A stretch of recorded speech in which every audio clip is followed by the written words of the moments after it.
آسټرالیا اور انګلند کرکټ بورډ یو ځل بیا په افغانستان باندې اعتراض کړی دی. آی سی سی ته ویلي دي چې په افغانستان باندې پابندي ولګي په کرکټ کې. په څه وجه باندې مکمل تفصیلی در سره شریکوم.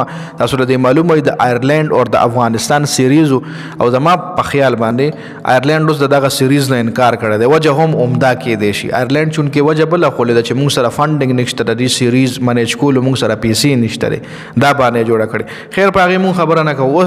آسټرالیا اور انګلند چې کرکټ بورډ چې کوم دی هغه هیومن رائټس جرګې ته ویلي دي د هغه چې کوم هیومن رائټس د یورپین هغې ته ویلي دي چې په افغانستان باندې پابندي ولګي. هیومن رائټس ډپارټمنټ بیا آی سی سی ته درخواست ورکړی دی. هیومن رائټس آی سی سی له درخواست ورکړی دی چې په افغانستان باندې پابندي ولګوي. دوه شرطونه ولا په دغه درخواست کې ایښودي دي.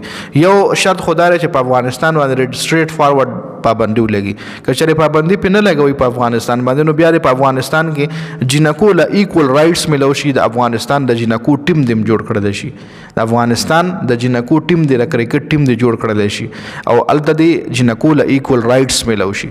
وجه دا ښایي هیومن رائټس ډپارټمنټ او آسټرالیا او انګلند کرکټ بورډ دا خبره کوي چې په افغانستان کې جنکو له حقوق نه ملاویږي، مساوي حقوق نه ملاویږي.